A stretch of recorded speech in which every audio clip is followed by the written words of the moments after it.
चांदोबा महाभारत 39वा भाग. किचकाचे विजृंभण. पांडव आणि द्रौपदी विराट राजाकडे गुप्तपणे अज्ञातवास करत होते. धर्मराज द्यूतक्रीडेत धन जिंकून आपल्या धाकट्या भावांना वाटून देत असे. भीम आपण शिजवलेले निरनिराळे मांस उरलेल्यांना देत असे. अर्जुन अंतःपुरात त्याला मिळणारी जुनी वस्त्रे सर्वांना आणून देत असे.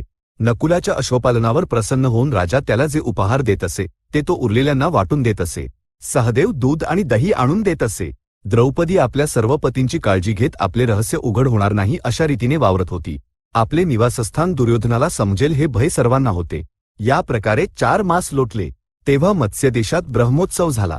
त्या उत्सवाला विविध देशांतून मल्ल आले. विराट राजाला मल्लविद्येविषयी उत्तम ज्ञान होते.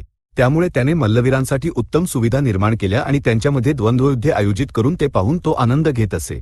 तशा आलेल्या मल्लांमध्ये जिमूत नावाचा एक मल्ल महाबलशाली होता. तो सर्वांना आपल्याशी युद्ध करण्यासाठी आव्हान देत असे. उरलेले मल्ल त्याच्याशी युद्ध करण्यास भयभीत झाले. त्यामुळे विराटाने आपला पाचक म्हणून असणाऱ्या भीमाला बोलावले आणि जिमूताशी मल्लयुद्ध करण्यास सांगितले. राजाने आज्ञा दिल्यावर नकार देणे उचित दिसणार नाही असा विचार करून भीमाने संमती दिली. भीम आणि जिमूत यांनी 2 मत्त गजराजांप्रमाणे मल्लयुद्ध आरंभले. त्यांचे महाभयंकर युद्ध पाहून प्रेक्षक परमानंदित झाले.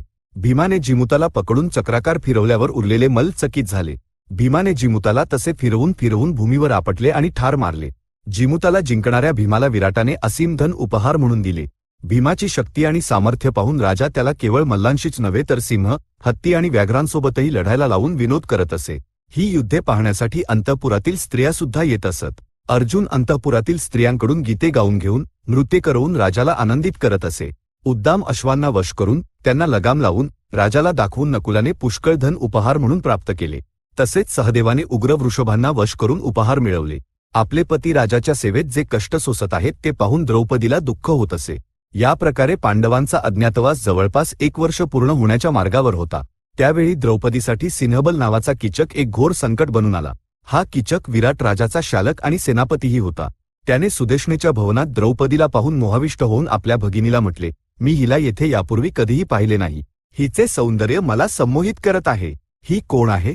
अप्सरेसारखे रूप असणारी ही कोठून आली? इतक्या सौंदर्यवतीकडून दासीचे कार्य करवून घेणे हे काय? ही माझ्या भवनात आली तर मी तिला फुलासारखे जपून ठेवीन. त्याने सुदेष्णेचा निरोप घेऊन द्रौपदी एकांतात असताना तिला आपली इच्छा सांगितली. द्रौपदी त्याला म्हणाली, माझ्याशी असे बोलणे अनुचित आहे. मी अन्य कोणाची पत्नी आहे. माझी कामना करणे तुझ्यासाठी अहितकारक आहे. मला असे झिडकारू नको. नंतर तू पश्चात्ताप करशील. या राजाचा आणि राज्याचा मीच आधार आहे. भोग, विलासात, रूपात आणि यौवनात माझ्याहून श्रेष्ठ या लोकात कोणीही नाही. अशा मला आपला सेवक बनवून विविध भोगांचा अनुभव घेण्याऐवजी तू दासी म्हणून का कार्य करतेस? कीचक म्हणाला. द्रौपदी संतप्त होऊन म्हणाली, जर तू माझ्यावरील मोह सोडला नाहीस तर तुझ्या प्राणांवर संकट येईल. माझे पती असलेले 5 गंधर्व अहोरात्र माझे रक्षण करत असतात. त्यांना तुझ्याविषयी समजल्यास तुझा मृत्यू निश्चित आहे. त्यांच्यापासून तुझे रक्षण करणारे कोणीही नाही. द्रौपदी हे शब्द बोलल्यावरही कीचक हतोत्साहित झाला नाही. त्याचा तिच्यावरील मोह अधिकाधिक वाढत गेला. तो पुन्हा सुदेष्णेकडे जाऊन म्हणाला, तू जर कोणत्याही प्रकारे सैरंध्रीला मला प्राप्त करवून दिले नाहीस तर माझे प्राण निश्चितपणे जातील.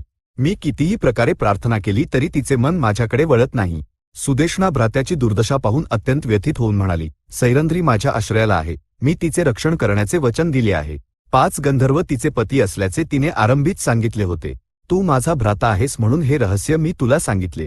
सैरंध्रीच्या मोहात होऊन प्राणांवर संकट ओढवून घेऊ नको. 1,000 गंधर्वही माझे काही बिघडवू शकत नाहीत. माझ्यासारख्या सुंदर पुरुषाची कामना कितीही मोठी पतिव्रता असली तरी ती करेलच. माझे वैभव पाहून सैरंध्रीचे मन अवश्य माझ्याकडे वळेल. कोणत्याही प्रकारे तिला माझ्या अनुकूल करून माझ्या प्राणांचे रक्षण कर, असे म्हणत कीचक आपल्या भगिनीला विनवू लागला. अरे पापी, तू अनुचित कार्य योजत आहेस आणि त्यासाठी मला साधन म्हणून वापरू पाहत आहेस.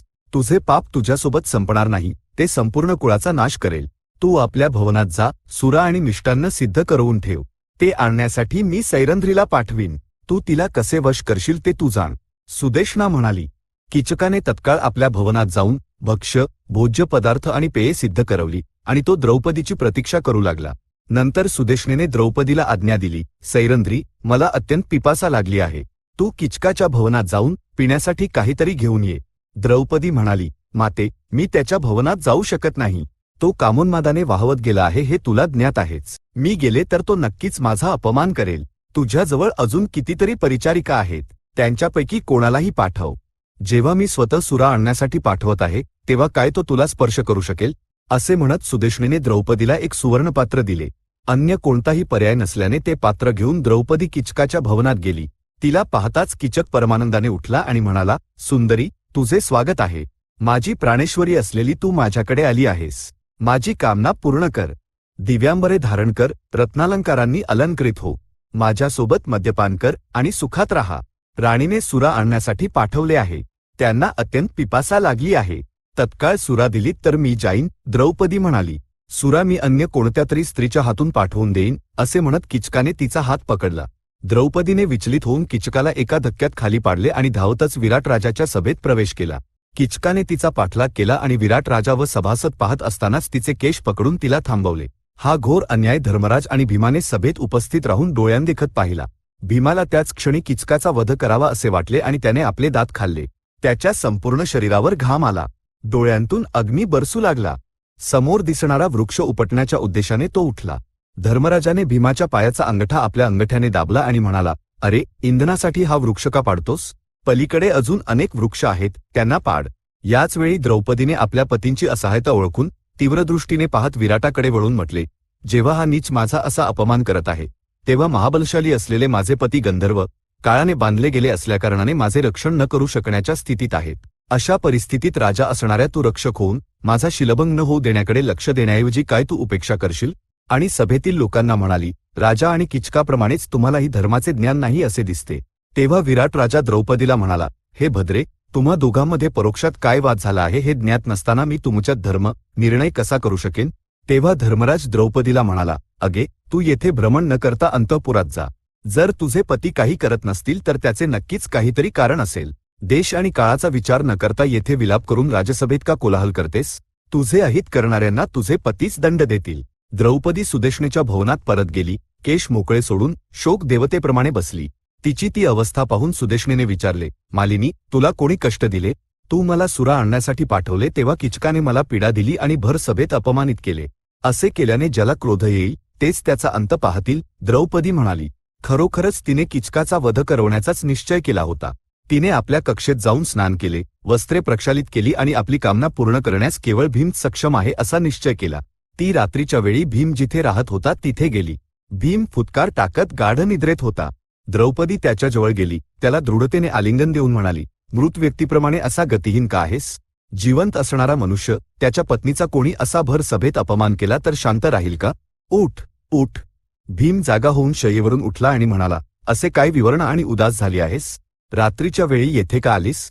माझ्याकडून काही कार्य हवे असेल तर सांगून कोणालाही ज्ञात न होता जाऊन झोप. सर्व काही ज्ञात असूनही मला असे का विचारत आहेस? तुझा ज्येष्ठ भ्राता द्यूत खेळणारा असल्याकारणाने मला एवढे कष्ट भोगावे लागले. मला विराटाच्या पत्नीची सेवा करावी लागत आहेच. त्याखेरीज किचकाने माझ्या मागे लागून माझा असह्य अपमान केला आहे. मला तो विराट राजा काय म्हणेल याचेही भय आहे. दासीचे कार्य करता करता माझे हात कसे कठोर झाले आहेत ते पहा. असे म्हणत द्रौपदीने भीमाला आपले हात दाखवले. भीम तिला म्हणाला, जेव्हा त्या किचकाने सभेत तुझ्यावर पायाने प्रहार केला तेव्हाच मी त्याचा तिथेच वध करू इच्छित होतो, परंतु धर्मराजाने रोखले.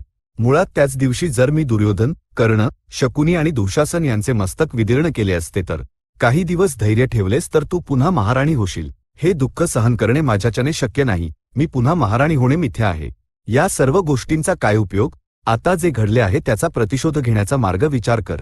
मी सुदेष्णेपेक्षा अधिक सुंदर आहे हे विराट पाहत आहे. ते जाणून किचक माझ्या मागे लागला आहे. माझे 5 गंधर्व पती आहेत, ते प्राण घेतील हे मी त्याला चांगल्या प्रकारे सांगून पाहिले, परंतु तो माझ्या बोलण्याकडे लक्ष देत नाही. सुदेष्णा त्याच्या सहाय्याला आली आणि तिने सुरा आणण्यासाठी मला त्याच्या भवनात पाठवले. त्याने मला पकडण्याचा प्रयत्न केला. मी पळून आले आणि राजभवनात प्रवेश केला. सर्वजण पाहत असताना त्या दुष्टाने माझ्यावर पायाने प्रहार केला. या दुष्टाचा जर तू कुंभ फोडल्याप्रमाणे नाश केला नाहीस तर मी विष प्राशन करून प्राणत्याग करीन. असे म्हणत भीमाला दृढतेने आलिंगन देऊन द्रौपदी रडली. भीमाने तिला दृढतेने पकडून अश्रू पुसत सांत्वन केले आणि म्हणाला, तू सांगितल्याप्रमाणे मी त्याला मारून टाकीन. त्यासाठी तुला एक कार्य करावे लागेल. अशा रडक्या मुखाने नव्हे तर हसत प्रफुल्लित मुखाने किचकाला भेटून त्याची इच्छा पूर्ण करणाऱ्या स्त्रीसारखा अभिनय कर. नर्तनागारात दिवसा स्त्रिया नृत्य करतात, गातात. रात्रीच्या वेळी तिथे कोणीही नसते. तिथे एक शय्याही आहे. रात्री त्याला तिथे यायला सांग. तिसऱ्या कोणालाही कळू न देता तेथून किचकाला त्याच्या पूर्वजांकडे पाठवून देईन. अशा प्रकारे गुप्त मंत्रणा करत त्यांनी ती रात्र व्यतीत केली. चांदोबा महाभारत 39वा भाग संपन्न. सद्य स्वस्ती.